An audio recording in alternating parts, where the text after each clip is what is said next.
Boa noite a todos. Realmente é uma satisfação muito grande estar de volta nessa casa, onde me sinto extremamente à vontade, como se estivéssemos na nossa própria casa espírita.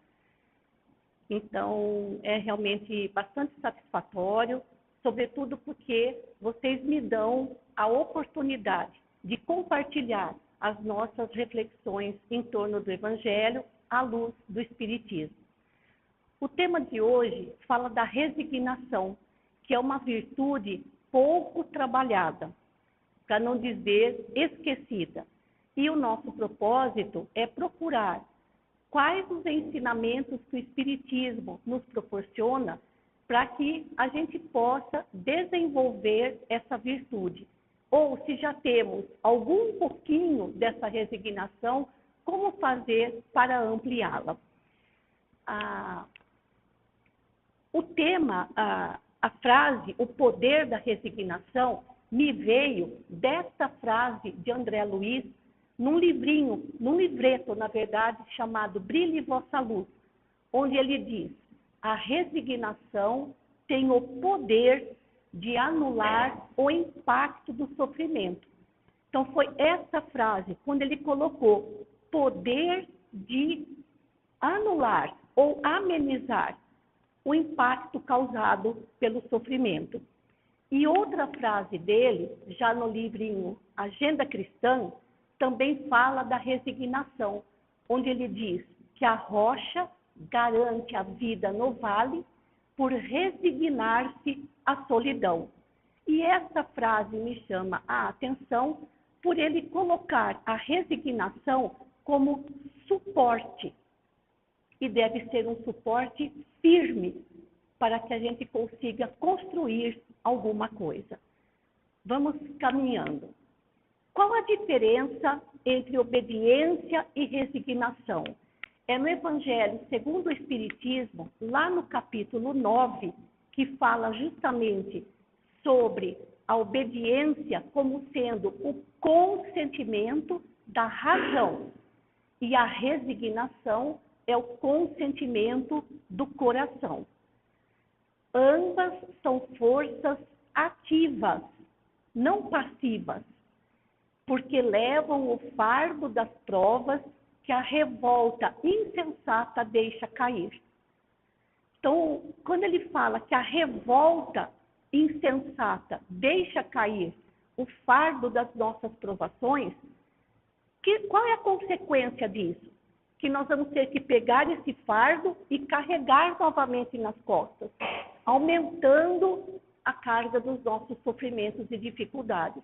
Então, nós precisamos, de fato, das duas, da obediência e da resignação, mas não como forças passivas, e sim como forças ativas, garantindo a nossa estabilidade íntima. Existe uma confusão entre conformismo e conformação. E é nos ensinamentos de Emmanuel que nós encontramos a diferença. O conformismo é acomodação mecânica às circunstâncias da vida, adaptação às convenções e ilusões humanas.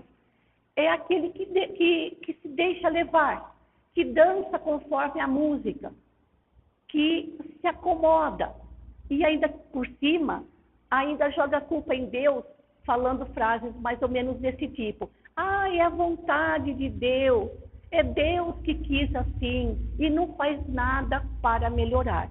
Isso não é resignação, é conformismo. Já a conformação é algo positivo, submissão voluntária e serena aos desígnios divinos, fidelidade às disciplinas aconselhadas por Jesus. Dá para perceber a diferença? E muitas vezes nós assumimos a postura do conformismo. Tem que ser desse jeito, eu não consigo melhorar, eu não consigo mudar, ninguém me ajuda, as coisas estão muito difíceis, e a pessoa vai tocando os seus dias conforme manda a maré, sem procurar atitudes íntimas e não atitudes externas de conformação. Pois bem, só que antes de retornarmos ao plano físico, nós concordamos com os nossos espíritos amigos de passarmos por algumas experiências na vida, experiências necessárias à nossa evolução espiritual. E concordamos e aceitamos, eles assinam embaixo. Só que quando retornamos ao plano físico e essas experiências começam a aparecer na nossa vida, qual é a nossa reação? Deixamos nos levar pelas mesmas tendências negativas que ainda trazemos do nosso passado. E caímos na postura daquela criança birrenta que abaixa a cabeça e começa a reclamar, dizendo: eu não aceito, eu não mereço passar por isso. O que eu fiz para estar passando por isso? Joguei pedra na cruz, as pessoas dizem, pus muito sal na sopa da Santa Ceia, coisas desse tipo, né? Tentando se justificar e justificar-se perante os outros com a revolta, né? Agora sim, qual a contribuição que o Espiritismo tem para nos oferecer? De modo a conquistarmos essa virtude, porque, segundo André Luiz, ela é necessária para amenizar o impacto dos sofrimentos, sobretudo daqueles imprevisíveis, que nós, mesmo que façamos tudo ao nosso alcance, não conseguimos evitar. Como fazer para que a resignação se torne um suporte íntimo na nossa vida, para os momentos de dificuldade. Então, no Evangelho segundo o Espiritismo, sobretudo no capítulo 5, que trata das aflições da vida, é o capítulo mais extenso do Evangelho segundo o Espiritismo, nós encontramos muitas lições. Vamos citar algumas, mas recomendo sempre a leitura desse capítulo 5 nos nossos momentos de aflições.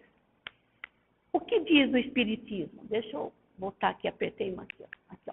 As aflições da vida podem ter suas causas na existência atual, resultantes da nossa imprevidência, ou então como consequência natural de nossas faltas em existências anteriores. Quais das duas vocês acham que são as mais abundantes? As aflições causadas pela nossa imprevidência ou aquelas resultantes das nossas ações de vidas passadas? Qual vocês acham? A primeira, né? A nossa imprevidência faz com que a gente, pelas nossas tendências, faz com que a gente encontre ou aumente muito mais as aflições do que as situações realmente proporcionam.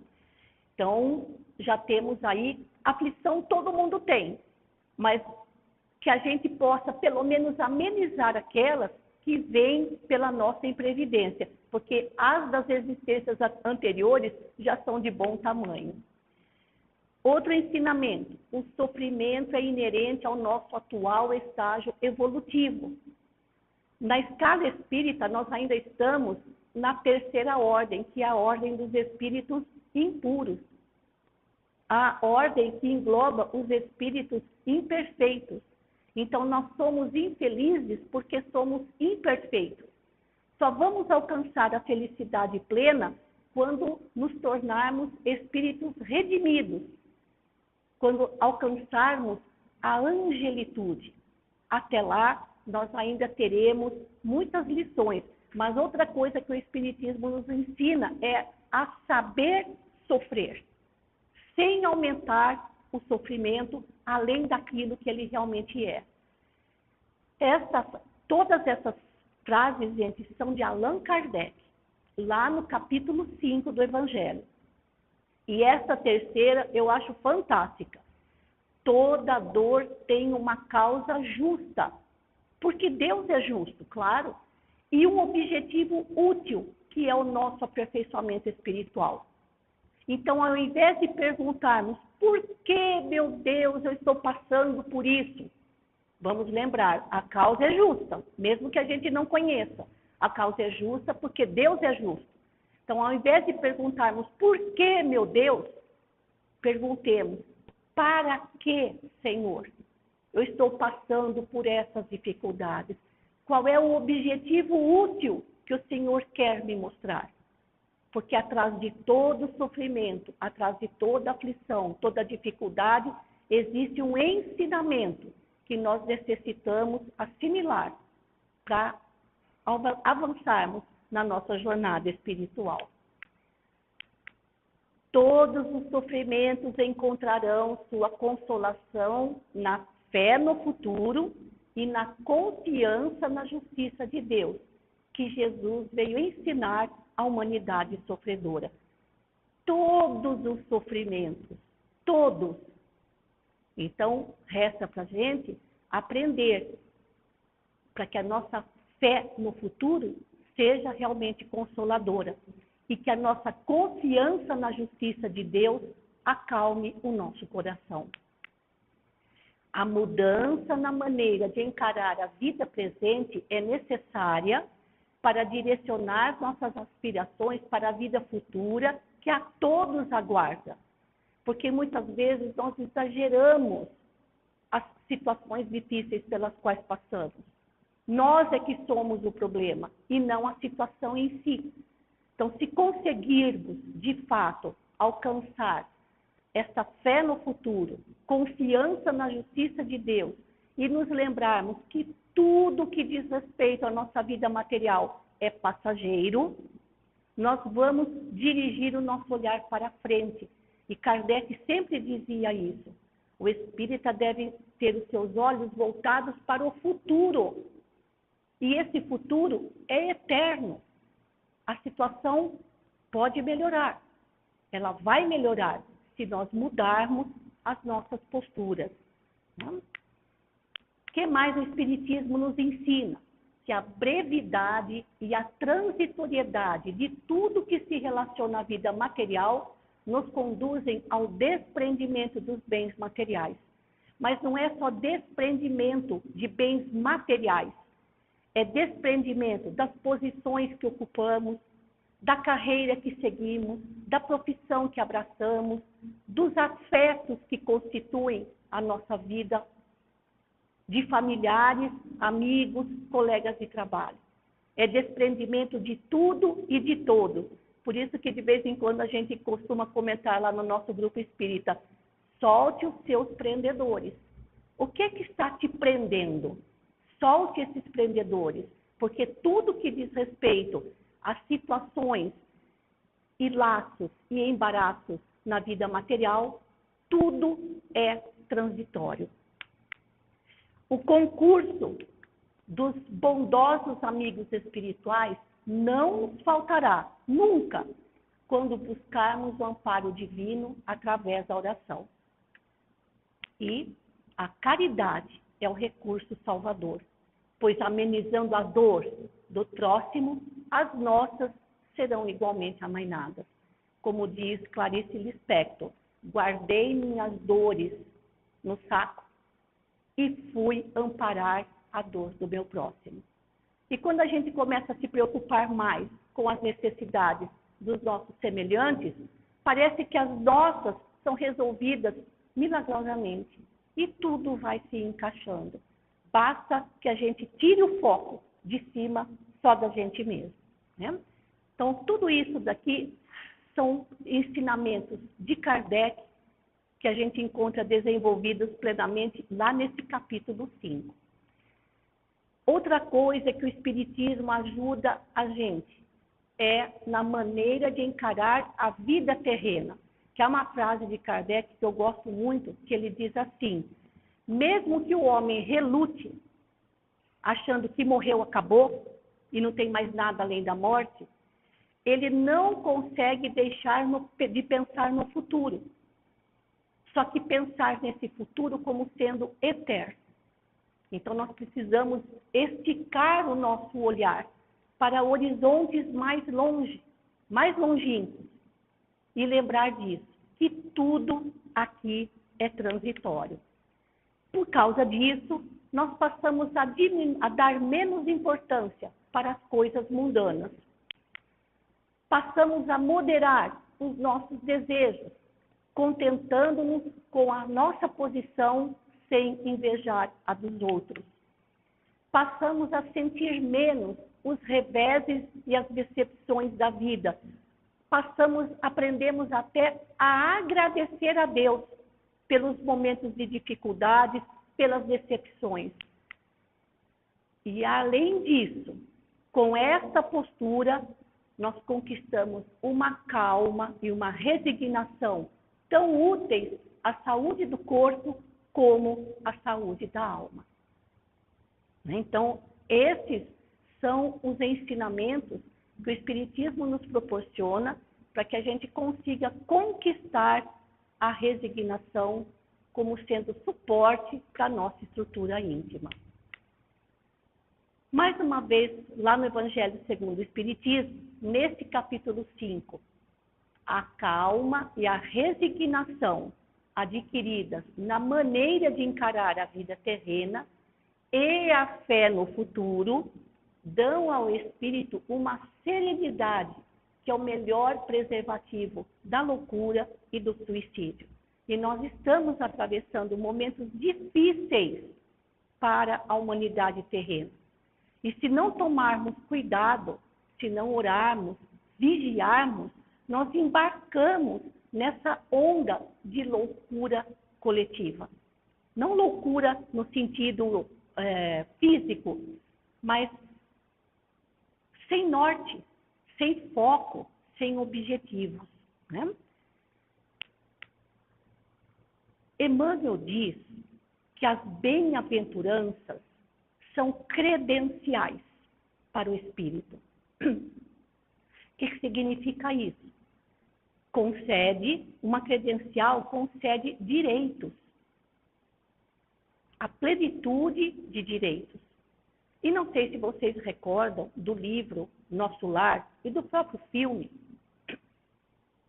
quando André Luiz, já no finalzinho do livro, ele conquista o título de cidadão de nosso lar e ganha um distintivo para colocar na sua roupagem espiritual.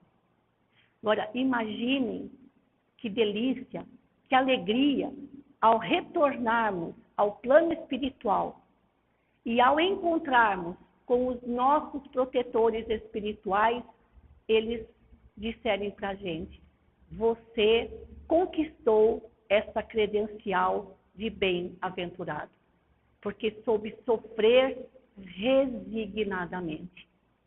E mesmo sofrendo com resignação, não deixou de fazer todo o bem que estava ao seu alcance. As bem-aventuranças são conquistas para o nosso espírito na vida futura. E, de novo, lá no Evangelho segundo o Espiritismo, capítulo 28, é o capítulo dedicado às preces. E Kardec diz assim: em todos os casos devemos submeter-nos à vontade de Deus, suportar corajosamente as atribulações da vida, se quisermos que elas não sejam contadas e que se apliquem sobre nós essas palavras do Cristo: bem-aventurados os que sofrem. Porque se sofrermos com revolta, o que vai acontecer com o fardo que devemos carregar? Ele vai cair. E nós vamos ter que esperar uma nova oportunidade para carregar aquele fardo de experiências novamente e começar tudo outra vez. Né? Um recurso infalível é a prece. Por isso também precisamos aprender a orar. E, de novo, lá no capítulo 28, tem 3 preces que Kardec colocou com esse título: submissão e resignação. Difícil dizer qual das 3 é mais bonita. Eu escolhi uma delas. Quem quiser ir lá no Evangelho segundo o Espiritismo, no capítulo 28, vai encontrar 3 preces falando sobre submissão e resignação. Eu escolhi esse pedacinho. Olha como é difícil dizer essas palavras, gente. aceito a aflição que estou provando. Aceitamos mesmo? Como uma expiação para as minhas faltas passadas e uma prova com vistas ao futuro. Então, se eu souber sofrer resignadamente, posso conquistar o título de bem-aventurado. Bons espíritos que me protegem, e eles sempre protegem, dai-me a força de a suportar sem murmurar. E aí que está o problema. Outro problema, como a gente reclama. Como a gente reclama das nossas dificuldades da vida. E, no entanto, elas representam as lições necessárias para alcançarmos a nossa plenitude espiritual nas próximas existências. Mas Emmanuel, neste livro chamado Bênção de Paz, tem duas lições muito bonitas, onde ele fala da resignação. Lá no capítulo 51 ele diz: falta-nos reconhecer, mas reconhecer claramente que Deus está em nós, conosco, junto de nós, ao redor de nós, e que por isso mesmo é imperioso, é muito importante de nossa parte aceitar as lições difíceis, mas sempre abençoadas do sofrimento, nas quais a pouco e pouco obteremos a coragem suprema da fé invencível. Então, quando ele fala ali, olha, aceitar as lições difíceis, mas abençoadas do sofrimento. Então, ao invés de murmurar, nós devemos abençoar todas as nossas dificuldades e aflições da vida. Mas é fácil pensar em Deus, é fácil agradecer a Deus, quando a nossa vida está assim, olha, sombra e água fresca. Quando tudo corre bem, quando tudo está correndo de acordo com a nossa vontade. Mas quando o tempo fecha, a gente muda imediatamente de postura e passamos com aquela postura daqueles primeiros slides do garotinho agachado na calçada, birrento e dizendo: eu não aceito. Por que que Deus está fazendo isso comigo? Cadê Deus que não me ajuda? Né? E de novo Emmanuel vem ao nosso socorro. Devemos confiar em Deus nos dias de céu azul, que é super fácil. É muito fácil dizer: nossa, como Deus é bom, como eu sou agradecida, graças a Deus, tudo saiu conforme a minha vontade, aquilo que eu queria fazer. Mas igualmente confiar em sua divina providência nas horas de tempestade, porque elas existem, horas agradáveis e horas de dificuldade existem na vida de todos nós. Acolher a dor como sendo a preparação da alegria. Atravessar a provação entesourando experiência. Observar as leis da vida e acatá-las, compreendendo que a dificuldade é instrução imprescindível. Infelizmente, pelo nosso atual estágio evolutivo, nós não temos outra forma de crescer e evoluir a não ser através desses momentos de dificuldades da nossa vida. O sofrimento tem um objetivo pedagógico. E como Emmanuel diz, ele é uma instrução imprescindível. Ou seja, nós temos necessidade de passar por essas dificuldades na vida. Mas passar essas dificuldades resignadamente, confiando na justiça divina, fé no futuro, com serenidade, sem desespero, né? Entesourando experiência. Em outro pedacinho, em outro trecho, Emmanuel diz que Jesus espera colaboradores experientes para auxiliar na implantação do reino de Deus aqui na Terra.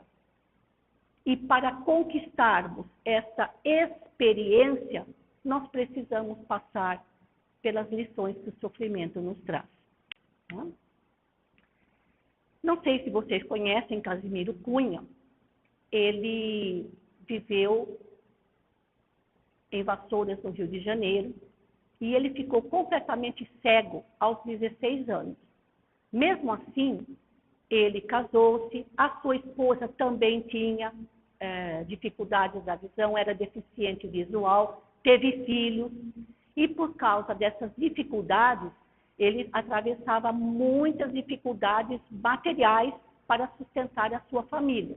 E não teve oportunidade de continuar os seus estudos, fez apenas aquele antigo primário. E através de Chico Xavier, ele deixou muitos livros psicografados com lições sempre em torno do Evangelho. Era espírita convicto e extremamente jovial. Sabia sofrer com resignação e ainda ser uma pessoa de bem com a vida, como a gente diz hoje. E ele tem este versinho num livro que se chama Gotas de Luz, onde ele diz: em teu combate no bem, se desejares vencer, aprende resignado a tolerar e a sofrer. E ele falava isso com experiência própria, né? Pela vida sofrida que levou. E desencarnou, como vocês podem ver ali, com 30 e poucos anos. Certo? Pois bem, gente.